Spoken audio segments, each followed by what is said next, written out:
Oh, thank you. You know, vaccines, we understand, are not a panacea given crisis situation in Michigan right now, but some public health officials, including Dr. Gottlieb over the weekend, are saying that the administration probably should have surged vaccines to Michigan 2 weeks ago when the data started coming in.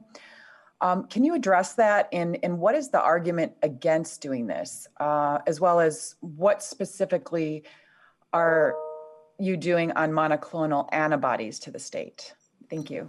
Great. So why don't we begin with Dr. Walensky, since I think appropriately, as we've said here repeatedly, our goal and our job is to follow what the science dictates the right approaches are. Thanks, Andy, and thank you for this question, Heidi. You know, when there are different tools that we can use for different periods of when things are when there's an outbreak.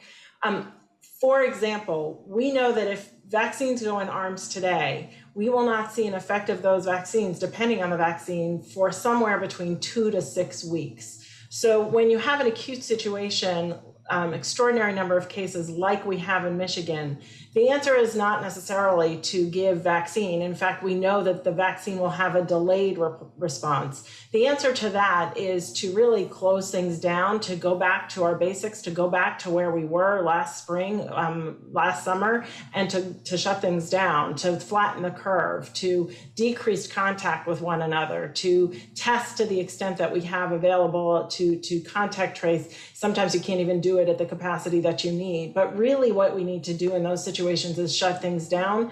I think if we tried to vaccinate our way out of what is happening in Michigan, we would be disappointed that it took so long for the vaccine to work to actually have the impact. Similarly, we need that vaccine in other places. If we vaccinate today, we will have, impact in 6 weeks, and we don't know where the next place is going to be that is going to surge.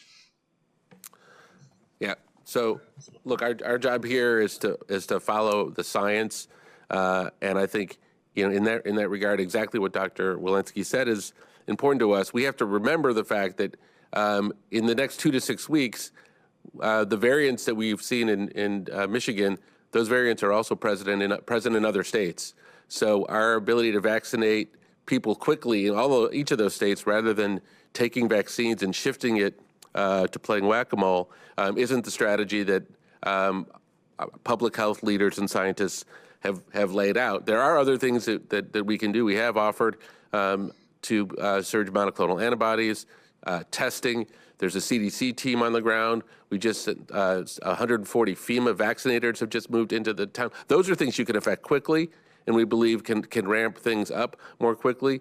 We know there are appointments available in various parts of the state, and so that means that we have excess vaccine in some parts of the state. So we're going to help work with the state and any state, quite frankly, to help the rebalancing, which occurs in a situation like this as we pay attention around the country. So with that, I think we've taken our last question, and we look forward to being here talking with you again on Wednesday. Thanks.